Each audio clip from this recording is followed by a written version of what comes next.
Sonia LG Sagon, and today I will tell you a story from the Bible. It is a man. It is a story It's a story of a of man a man named Noah and the biggest boat you've ever seen. A long, long time ago, the world was full of people doing bad things. They didn't listen to God. They were unkind. But one man did listen. His name was Noah, and he loved God very much. God looked Noah and said, Noah, I'm going to send a big flood. Build the boat. Bring your family and two of every animal. Noah obeyed God, even when people laughed at him. They said, ha ha ha, look at Noah, a boat on a dry land. That's silly. But Noah just kept building. Tap, tap, tap, bang, bang, bang.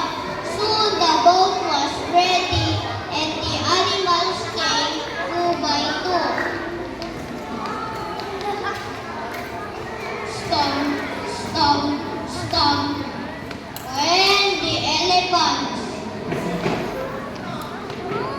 roar, roar, roar. When the lion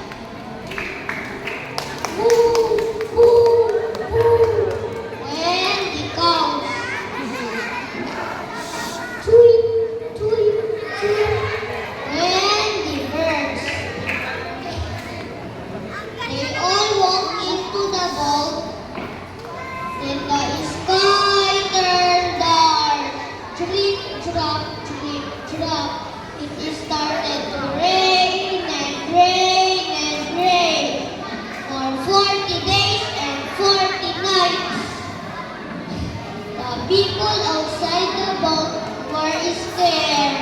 They ran to the boat and cried, Dito yung boat mo.